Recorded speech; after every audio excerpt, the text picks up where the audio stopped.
Hey guys, I'm Vanessa. Today I'm very excited because we are meeting the monster of contemporary art, the master of crime art. I give you Mr. Victor V himself, just after this.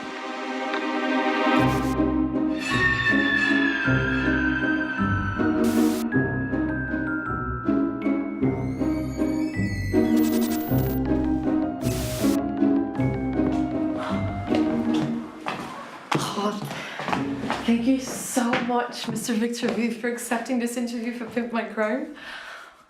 You're a man who's hard to find. One can only understand why, given the nature of your talents. So thank you again for your trust. First, I'd like to let you know I'm a huge fan of your work. Since the very beginning. Wow. What a career, what a path, what a journey into the human heart. I myself am a bit of an artist, and I love to study psychology, craving deep into the obscure crannies and sharing my passion with my dear audience of connoisseurs.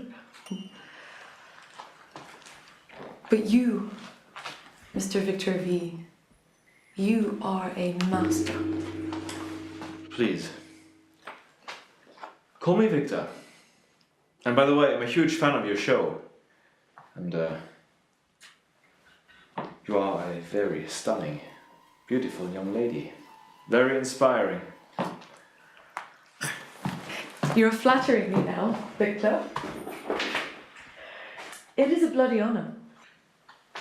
Indeed it is. The honor is mine.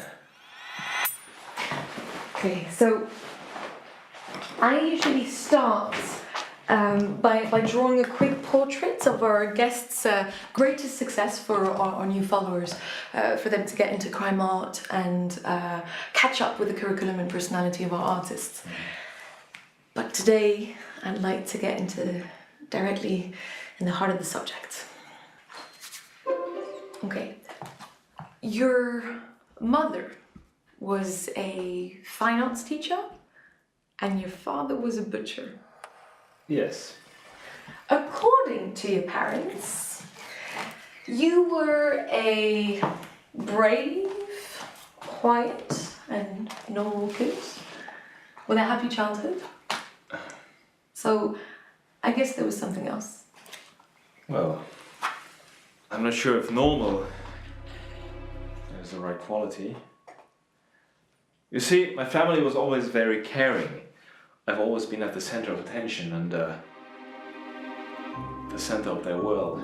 So they would never allow anything not to be perfect, not to be nice and lovely. You know, to the point where I almost thought that I've been adopted by aliens. So,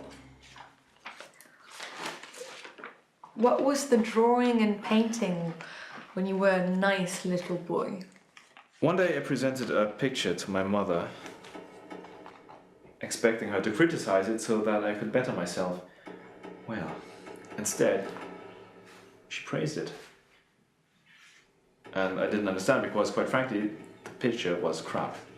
So I made another one, intentionally even worse. I mean, real crap. And exactly the same thing. But you know what? That day I learned a lesson that I used in business for my art. Basically, to make art with people's emotions. The other kids loved you, but you never had many friends. I've always been more interested in reading, studying, painting. I was always obsessed in trying to find out what was inside everything. You know, as a kid I always tore apart my toys because I wanted to know what we were made of.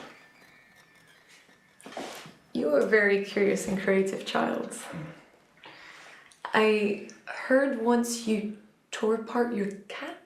Yeah, well, that was enough because I only realized afterwards that I would not be able to put it back together again.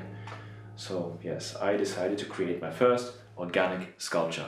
You had your first exhibitions and started your career as a teenager. Your art has always been surrealistic, somehow abstract, and more concrete, as a matter of fact. Well, the art is conceptual, but the making is very real. Right. Mm. So I heard you said that you're obsessed with painting violence, cruelty, and tragedy. Well, quite frankly, I just quoted Francis Bacon. However, one day I met a girl. I was dating her and confiding in her my interests, my passions, and Oh, go on. As a teenager, you were quite popular with the girls, weren't you? Do you have any crispy anecdotes? well, I was 16 and she was a little bit, well, like you. Beautiful, intelligent, and she loved the arts. And well, we were dating and I was very drunk and also very excited. And I was expecting her to be understanding and appreciative and But she wasn't. You must have been so disappointed. So, what happened? well, she disappeared. I would have understood you. I have suffered enough all my life to really understand your genius at its core. My childhood was haunted by the wrath of my father's belt. All my boyfriends manipulated me and left me with a broken heart. I was so angry I killed my dog.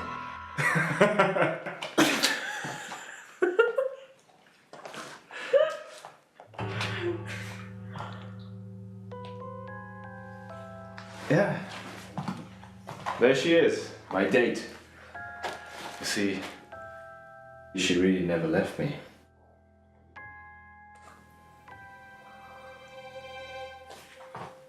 This is the little cat.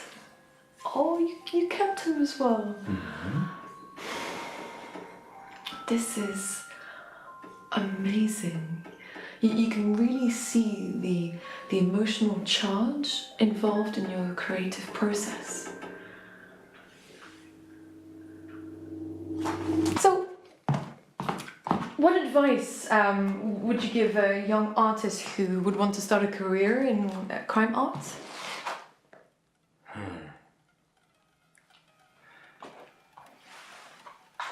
Be careful when you go public. Well, thank you for your availability, for the trust you put in me, and the amazing knowledge you've just given to my beloved audience.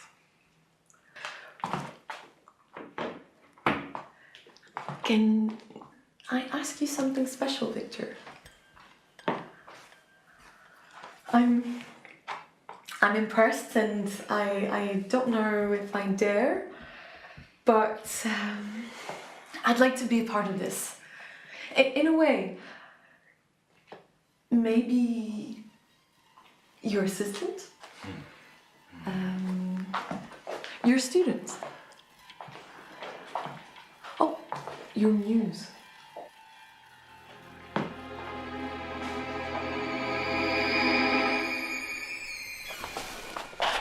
Are you sure?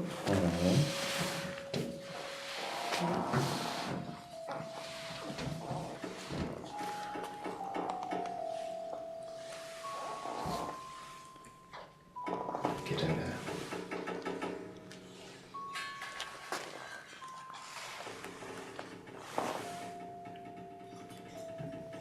Oh.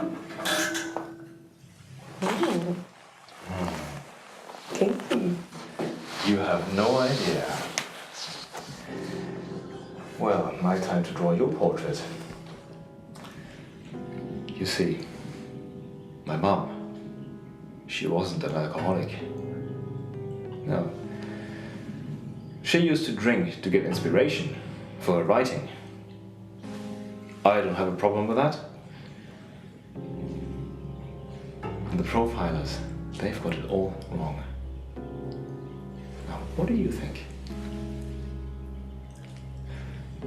I didn't start the killing because I had a tragic childhood. No. And I wasn't dumped in a garbage bin behind a butcher's shop by a drug addict mom, no. Not at all. I was very naive as a child. I was loved. All I had to do was to breathe. I never got angry. And I had to compensate. Everything was so easy, so making people disappear was a kid's game. So I exposed them, make art. I became very good at it. And became successful, made money. And rich people fighting one another, paying a fortune in order to acquire one of my ex-girlfriends and expose them in their dining rooms. I am just a contemporary artist, being creative, surfing the wave. You wanted to be part of this. Well, guess what? Now you are.